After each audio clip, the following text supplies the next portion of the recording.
con Pancho Calixto Gianpietri, empresario político, marino retirado de alto fuste. ¿Las ONGs deben rendir cuentas o no deben rendir cuentas? Hola Pancho, ¿cómo estás? Es un gusto nuevamente estar contigo, aquí apoyando a Betel Radio, que siempre nos recibe con los brazos abiertos, ¿no? Por supuesto, las ONGs. Yo tengo la suerte de ser presidente de una ONG. Entonces no te lo estoy diciendo simplemente como un ciudadano más, sino Sí, claro. con un grado de participación en el proyecto, en el proceso, ¿no? ¿A qué se dedica tu ONG? Bueno, es una ONG que promueve la educación en valores, la inclusión de valores en la vida de los niños, la promoción de la libertad. Soros no te va a dar plata. Pero yo no busco plata. Digamos, la USAID de Biden tampoco te iba a dar nada. Bueno, pero de repente la USAID No sé, pero los canadienses y los alemanes, eso tampoco. ¿Eh? Pero nosotros no buscamos plata. Nosotros lo que tratamos es de hacer realmente un trabajo en pro de la educación, ¿no? Y promovemos valores personales, promovemos valores de la libertad, valores democráticos, y generamos diferentes charlas y vamos a través de diferentes colegios. Hemos sustentado nuestro proyecto al Ministerio de Educación. El Ministerio de Educación lo ha aprobado porque está alineado con la currícula oficial de los alumnos en la etapa escolar. Pero como tú dices, no nos dan financiamiento, ¿no? Bueno, pero nuestro fin no es lograr el financiamiento, sino promover estos valores y esta cultura de paz, de democracia en el país. Esa es la idea, ¿no? A ver, se sabe que hay organizaciones no gubernamentales, ONGs, que de alguna manera han desempeñado un papel en el país. Para algunos han sido muy positivas porque han sido cruciales en algunos casos para el desarrollo, la ayuda. Yo también tengo bueno, no sé si es una ONG lo que yo tengo, se llama Asociación Cristiana de Ayuda al Perú. Recogemos fondos internos, donaciones de gente y se la llevamos a la gente de los pueblos jóvenes y predicamos el evangelio. Pero eso no llega a ser un concepto de ONG, porque para hacer una ONG tienes que estar inscrito en la APSI y la SUNAT te tiene que controlar, etc. Sin embargo, también a la hora de tener acceso a estos fondos públicos, que todos hemos visto, se ha hecho política, ¿no? Se han usado muchas ONGs para inyectarle dinero al país, no con el ánimo del desarrollo o de la ayuda social o de la educación, sino con el ánimo de inyectar ideología, promover política o por lo menos posiciones políticas que no necesariamente son las posiciones del país. ¿De qué manera tienen que rendir cuentas estas ONGs? Mira, para comenzar, el principio de una ONG no es hacer dinero. El principio de una ONG es brindar un servicio a la comunidad. Pues eso se llama sin fines de lucro. Claro, es un tema relativamente hasta filantrópico, diría yo, ¿no es cierto? Ahora, definitivamente tú para poder canalizar este esfuerzo necesitas de fondos. Y los fondos pueden venir nutridos de diferentes fuentes de financiamiento, ¿no? Pero cualquiera fuese la fuente de financiamiento que tengas, tiene que ser una fuente de financiamiento que sea transparente. Una ONG tiene que tener abierta su información y abierta también su provisión de recursos, porque de lo contrario es muy fácil torcer el fin que tiene una ONG. Las ONGs, vayamos por ejemplo a USAID, que es una ONG, o USAID, que le dicen USAID en el Perú. USAID tuvo una concepción durante su creación que era soportar los estragos de la guerra de Vietnam, ¿no es cierto? Entonces apoyar a las poblaciones que habían sido tan golpeadas en la época de la guerra de Vietnam, dicho sea de paso, guerra que perdió Estados Unidos, ¿no es cierto? Y de ahí eso comenzó a torcerse, ¿no? Porque la ingente cantidad de dinero que comenzó a llegar después amplió el tema y se nutrió con conceptos de derechos humanos. Y después de los conceptos de derechos humanos ya más adelante entraron los conceptos de ideología de género, sobre pretexto de la plataforma de derechos humanos. Entonces, el fin que tuvo primigenio fue torciéndose con el tiempo, ¿no? A raíz de la ingente cantidad de dinero que comenzaba a ingresar. Entonces, una ONG no puede cambiar su fin y no puede torcerse, y menos aún puede dejar de ser traceable en su financiamiento. Eso no puede suceder. Yo conozco de gente que tiene ONGs que reciben dinero de Europa y que en 4 o 5 días se compraron la casa linda en la zona más bonita de La Molina, de Surco, y viven a todo tren, y vivían pues, en San Juan del Lurigancho. O sea, conozco de esas personas. Entonces, hay gente que ha usado las ONGs para beneficio personal. Por ejemplo, Manuela Ramos. Se pagan $1.000.000 al año en sueldos, habiendo recibido 1.400.000, 1.500.000. Sí. Eso es, a ver, eso es, yo no sé si eso es un delito, pero huele a delito eso, uno me parece, no tiene la forma. Bueno, si camina en 4 patas, tiene cola y dice miau, es un gato, ¿no es cierto? Entonces, si tú recibes una cantidad de 1.400.000 de cualquier fuente de financiamiento o grupo de personas para un fin específico, no puedes gastar 900 o casi $1.000.000 en los sueldos de personal. O sea, por ejemplo, en nuestra ONG, nosotros no recibimos un solo sol Sí, claro. de sueldos. Hey, la nuestra, aunque no llega a serlo, ¿No? pero tampoco. Entonces, yo tengo esta ONG Quispi, A ver, permíteme. no tiene, ese es un cómic que nosotros estamos preparando para... La familia del pueblo se llama. Así es. ¿Tu ONG se llama Quispi? Hispi, que significa libre en quechua, ¿no? Entonces, con esto, nuestros productos son financiados por nosotros mismos, ¿no? Y si recibimos una fuente de financiamiento, nosotros no tenemos sueldo. Entonces, esa teóricamente debería ser la concepción de una ONG.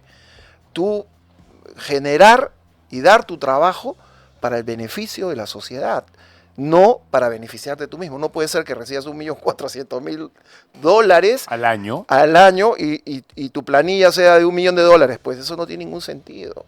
Y la otra parte de los 400.000 que sobraban o que teóricamente Ojo, que han habido invertían, 100.000 de asesorías. asesorías, ¿no? Entonces, al final, al usuario, que es al que debería ser el más beneficiado, le llega pues ni siquiera el 10% de lo que ha recibido. Eso no tiene lógica. No tiene lógica en nuestro razonamiento, Pancho. Sin embargo, aparecen periodistas y aparecen señoras que están al frente de estas ONGs con la cara de palo más clara posible a decir que todo eso es así tiene que ser, porque tienes que pagar gente, tienes que pagar suelos, son gente muy capacitada y todo lo demás. Bueno, ok, a ver, si tú tratas de justificar la cuadratura del círculo, nos demoramos más o menos 1 hora y media y yo te garantizo que te justifico que el círculo es cuadrado. Pero tú y yo sabemos que el círculo no es cuadrado, el círculo es redondo. Entonces, el fin ulterior o ni siquiera ulterior, sino el fin principal de una ONG es darle bienestar a las personas, proyectar bien social, darle valor a la comunidad, y eso no pasa por tener un mejor sueldo tú. Definitivamente tu ONG necesita hacer gastos. Hay que imprimir, como esto, por ejemplo, sí. Tenemos que imprimir, tenemos que diagramar, hay que contratar a alguien, hay que contratar los dibujos, gente. Guión, todo pero si eso lo pones dentro de todo el paquete de la ONG, este es un costo marginal. Porque el mayor impulso tiene que ser al beneficio de la comunidad. Si tú trastocas eso, entonces ya la ONG no tiene ningún sentido. A ver, digamos, en el hipotético caso, 1,5 millones para la ONG Manuela Ramos. ¿Qué es lo que deberían haber gastado o cuánto deberían haber gastado en realmente? Porque creo que el tema era Credimujer, que es una especie de meoprograma que tienen ellas para ayudarle a las mujeres a que accedan a créditos para que puedan tener sus emprendimientos personales, porque son mujeres que han sufrido violencia y todo lo demás. Bueno, al final, la intención no está mal, pero la operativización es lo que estamos nosotros hablando acá. Entonces, poniéndole un ejemplo simple, háganlo al revés, pues, ¿no? No sé, para no ir en números finos, pero bueno, gasten pues los 400.000 en sueldos, que es un montón de plata, dicho sea de paso, que ya quisiera yo poder tener esa cantidad de financiamiento, y el otro 1.000.000 gástenselo al usuario, a las mujeres. ¿Cuántas mujeres han sido beneficiadas con este proyecto? ¿Cuál ha sido el producto final? ¿Cómo lo medimos? ¿Cuáles son sus indicadores al final? Esto ayudó a X cantidad de señoras a acceder a tanta cantidad de créditos, o sabe Dios qué, o a generar X cantidad de empresas. Bueno, ¿cuál ha sido el resultado de este producto? Medible, cuantificable, fáctico. Yo no creo que el $900.000 de sueldo, por más que sea un año, es una cantidad, no sé, yo nunca en mi vida he visto $900.000. Yo menos. Entonces, imaginémonos esa cantidad de plata.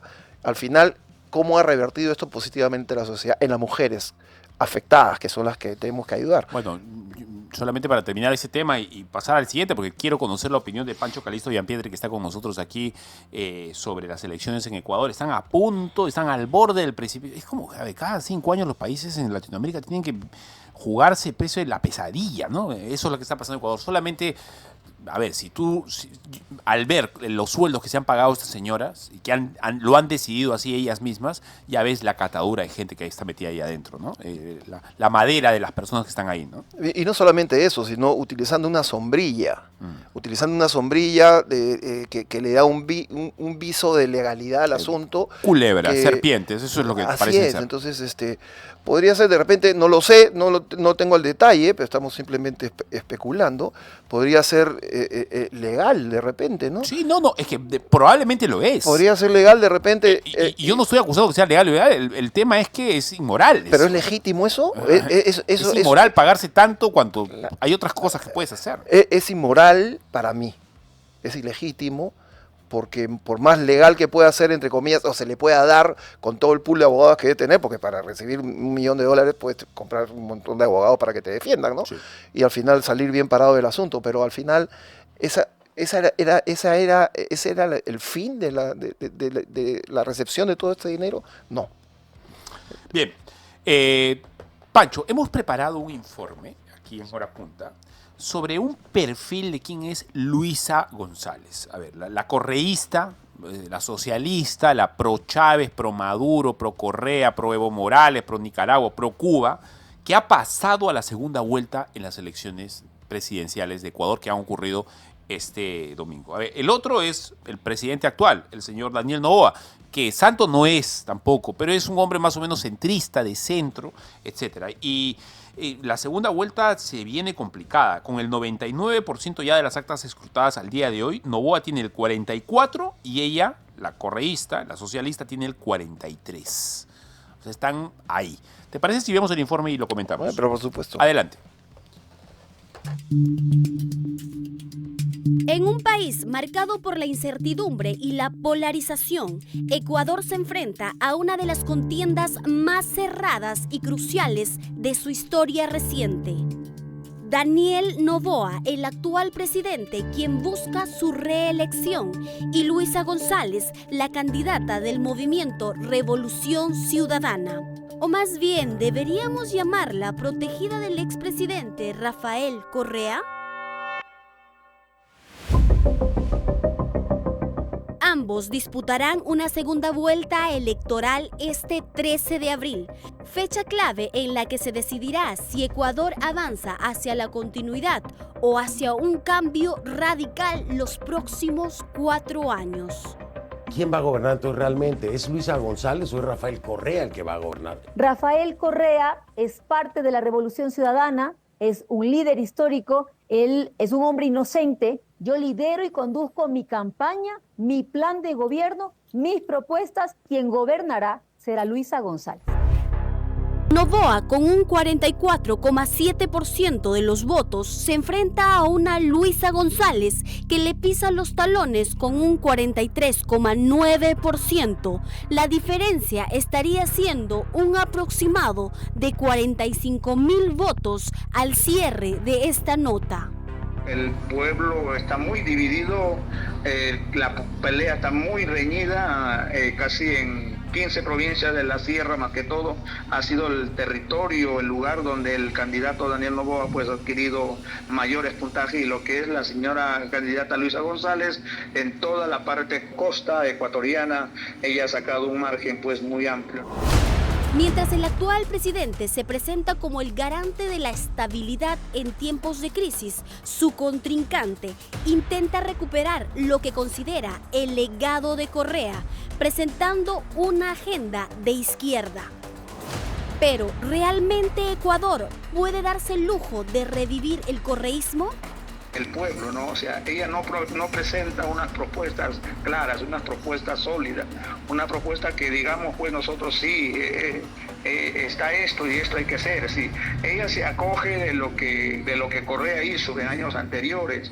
Todo el mundo reconoce aquí las malversaciones, el mal manejo, la mala administración. González no es una desconocida, es una figura prominente de la izquierda ecuatoriana, una abogada que ha defendido los derechos de la comunidad LGTB e impulsa una agenda progresista en el país. Sin embargo, en un contexto donde la violencia y los homicidios alcanzan niveles alarmantes, sus propuestas para enfrentar inseguridad parecen ser una incógnita. ¿Es suficiente su discurso social y su enfoque de supuestos derechos humanos para calmar la creciente violencia en las calles de Ecuador? ¿Será que la USAID también habrá tenido injerencias económicas en sus ideas? El programa de Luisa González es muy oscuro, es muy desconfiado, es muy incierto.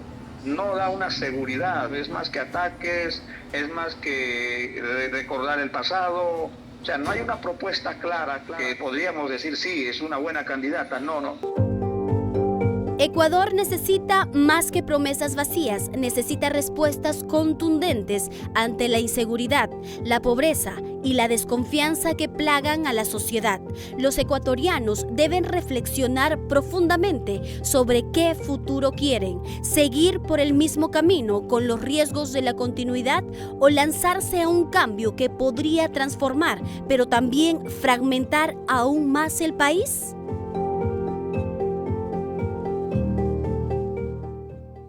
Que tenemos que pasar cada 5 años un viacrucis. Y esta mujer es lo que sería pues una Verónica Mendoza, pero tiene más carisma, es más simpática. Sí, pero piensa igualito que ella. No, pero por supuesto. Ahora, yo creo que Dina Boluarte es a Castillo como esta señora es a Correa, ¿no? Sí, más o menos. Es funcional a Correa, ¿no? Es más, cuando habla por teléfono con él, le dice presidente, le dice, ¿no? Con todo respeto. No, pero claro. Sino que ahora, bueno, Dina está tratando de sacudirse del tema y no se acuerda de que estuvo hasta semana antes del golpe de Estado en el gobierno, ¿no? Pero yo creo que en este momento la situación de Ecuador va a ser una situación bien difícil. Noboa va a tener un trabajo titánico porque los porcentajes, aunque sean mínimos, de los que no votaron por él, si tú los llegas a sumar, no le dan una seguridad de ganar. 4 con 43, Pancho, es poquito. Bueno, en el caso de Ecuador, que es un universo de votantes mucho más pequeño, ellos mismos lo están diciendo que son, creo que 400.000 votos de diferencia entre uno y otro, ¿no? Entonces, va a ser bien difícil poder conquistar el voto medio híbrido que está en este momento flotando en el ambiente y que solo jale Noboa, ¿no? Porque la que ha quedado número 3, que ha tenido casi 1.40 y tantos %, etcétera, está más pegada a la izquierda que al centro o a la derecha, ¿no es cierto? Entonces, que no nos sorprenda que al final termine ganando la izquierda en Ecuador, ¿eh? ¿Cómo ha sido el gobierno de Correa? ¿Por qué es tan resistido y por qué se le ha acusado de tantas malversaciones? Bueno, ¿qué recuerdas tú? Acuérdate que Correa tuvo pues primero tuvo una inyección de dinero muy fuerte en el programa de bienestar social de Ecuador, ¿no? Y utilizó estos programas como siempre hacen los gobiernos de izquierda, claro, ¿no es cierto? Regala plata a la gente que no tiene para que los apoye. Así es, entonces con este concepto de que hay que mantener a la izquierda pobre para que vote por ti, ¿no es cierto? Entonces hizo un potente programa de reconstrucción del Ecuador, sobre todo el tema de carreteras, con interconexión. Acuérdate cómo eran las carreteras de Ecuador años atrás. Ahora las carreteras de Ecuador, en la época de Correa comenzó esta repavimentación, de las carreteras de Ecuador y pusieron unas carreteras que no envidiaban para nada, carreteras de Estados Unidos, en Miami o Washington, o sabe Dios, ¿no? en cualquier viaducto de Estados Unidos. Entonces comenzó a darle bienestar a la gente, pero ya al final entró en temas de corrupción y fue condenado, ¿no? 8 años de cárcel. Entonces que fue y apeló a la Suprema, etcétera, y ahora está asilado políticamente en Bélgica, ¿no? Entonces Correa yo creo que tiene una clara orientación hacia la izquierda, y esta señora simplemente es la primera derivada de ese producto, ¿no? Y va a continuar con esa línea. Ahora, ¿esto qué le va a significar para el Perú? A ver, si la señora Luisa González, correísta, pro Maduro hasta el tuétano, es elegida presidente en Ecuador, ¿qué le queda al Perú? Porque al Perú, supuestamente, lo acaba de decir el general Roberto Quiabra acá, o sea, el que más o menos era, no sé si aliado, era Ecuador, hasta hace muy poquito, ¿no? Con quien hemos tenido buenos entendimientos, o por lo menos nos entendíamos. Ahora, ¿quién? Milei, ¿quién más? Bueno, a ver, en el tema de Ecuador, la relación, primero, entre Perú y Ecuador ha cambiado 180 grados Sí, claro. desde la firma de la paz en la época del gobierno del presidente Fujimori, ¿no? 30 años de la guerra del CNEP este febrero. ¿Eh? Así es. Y entonces la cooperación entre países limítrofes es necesaria, ¿no? Pero hay problemas que se generan en un lado que migran y traspolan las fronteras, porque las fronteras al final son difuminadas en el terreno, no hay una línea pintada que dice hasta que no vas y no claro. puedes pasar, y el problema no como un ministro del Interior que tuvimos aquí que dijo los problemas en Ecuador justo en la época de Noboa, que vivieron pues todas esas reacciones populares, etcétera, etcétera, en donde Noboa se puso al frente y tomó el control y pacificó a Ecuador. El ministro del Interior de acá decía, no, lo que está sucediendo en Ecuador no va a pasar al Perú, ese es un tema que no va a impactar. Entonces, eso es mentira, eso es un concepto equivocado, eso es no saber leer el problema. Entiendo, claro. ¿no? Entonces, lo que sucede en Ecuador definitivamente va a impactar en el Perú, para bien o para mal, de todas maneras va a impactar. Entonces, porque el mismo flujo comercial entre los dos países, el flujo de crimen transnacional entre los dos países. ¿Me hablas de la minería ilegal? La minería ilegal, ¿Me hablas el narcotráfico, la minería ilegal, la trata de personas, el tráfico de madera, en la frontera, en Amazonas, por ahí, en la parte de la cordillera del Cóndor, que se están hasta con maquinarias pasando a explotar ilegalmente minería en el Perú. Tiene mucho que ver también con la capacidad de control que puedan tener los estados, ¿no? Y un problema que tuvo muy acendrado el Ecuador últimamente, que generó la renuncia del presidente y que Noboa sea electo como nuevo presidente, fue el desgobierno que hubo en Ecuador, ¿no? Sí, claro. Y todo este descontrol que hubo, y mucho impulsado por el correísmo. Entonces, es posible de que si esta señora llega al poder, nuevamente tengamos movimientos de esa naturaleza que van a, de una u otra manera, ser muy permeables y van definitivamente a extrapolar Ecuador y van a caer en el Perú. O sea, tenemos que tener mucho cuidado con lo que va a suceder ahí, ¿no? Cambiando de tema, volviendo otra vez al Perú. Tú eres un hombre de armas, has sido marino, destacado incluso, etcétera. Has combatido contra Sendero, has combatido contra el MRTA. Entiendo que tuviste alguna participación también en el conflicto con Ecuador, etcétera. A ver, Pancho, ¿cómo se soluciona el problema de la delincuencia? A ver, al delincuente, ¿cómo lo tienes que tratar y cómo se tiene que tratar el asunto? Mira, yo en más de una oportunidad lo he dicho y lo vuelvo a sostener, que nosotros estamos trabajando sobre el efecto. Y eso también lo dijo el general Quiabra en tu entrevista anterior, ¿no? Y no estamos yendo a atacar la causa, ¿no? La causa, si no, es como si tú tuvieses una infección y le pones una curita y la limpias y le pones una curita, pero la infección sigue adentro. O sea, si tú no vas a generar un cambio en lo que está produciendo esta infección, entonces la infección va a continuar, por más curitas y por más pastillitas que tomes y mejorar el que tomes. Entonces, el sistema de seguridad en el país no funciona como tal. Los actores dentro de este sistema están hasta de espaldas uno con otro. Si no, mira al Ejecutivo con el Poder Judicial, o si no la Fiscalía con el Poder Ejecutivo a través del Ministerio del Interior, que el Ministerio del Interior es el que debe estar trabajando con la Fiscalía y lo vemos un día sí y el otro también peleándose entre ellos, en vez de sentarse y tratar de solucionar el problema. Acaba de haber un evento el día de ayer, no nos vayamos muy atrás, en donde han ido los actores del tema de seguridad ciudadana al Congreso y no ha ido a la Fiscalía. Entiendo. Entonces, si el sistema no funciona como sistema, la solución no va por policializar o militarizar el problema. No es el meter el palo y la reacción y que venga el soldado y la bala, etc. Esa no es la forma de solucionar el problema.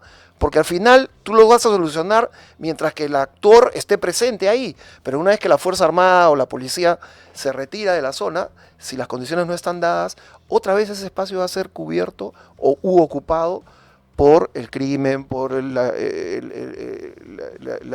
situación ilegal. Entonces, Es verdad. tenemos que ir a solucionar el problema desde la causa y no al efecto. Pancho, muchas gracias. Ha sido muy amable por tu visita. Un gusto y cuando quieras. Si hay alguien a quien tenemos que escuchar es a nuestros militares, porque ellos, esto de ver la causa y no solamente solucionar el problema con una curita, lo entendimos bien a la hora de enfrentar a Sendero, ¿no? Primero lo hicimos así, ¿verdad? Pero no lo Y llegamos luego- no lo llegamos a entender tan bien, porque al final el esfuerzo que tuvieron los Bueno, soldados eso en ya son solucionar el los políticos problema, que vinieron después. pero ahí está pues la causa. Sí, claro. Entonces, el sistema como sistema no funciona y el Estado se abstrae del problema y dice, no, este es un problema de los militares y los policías y chao. Te voy a volver a invitar para hablar. Quiero entender por qué funciona bien la Marina por dentro. Si eso no se puede extrapolar al Estado en algún momento. Por supuesto. Eso se llama institucionalidad, nada más. Yo te voy a invitar en breve para hablar de ese asunto, porque la Marina es un ejemplo de cómo funcionan bien las cosas por dentro. Siempre yo he admirado las cosas, cómo se han organizado ahí adentro. Bueno, en fin, vamos a una pequeña pausa. Muchas gracias, Pancho. Gracias Y a ti. regresamos.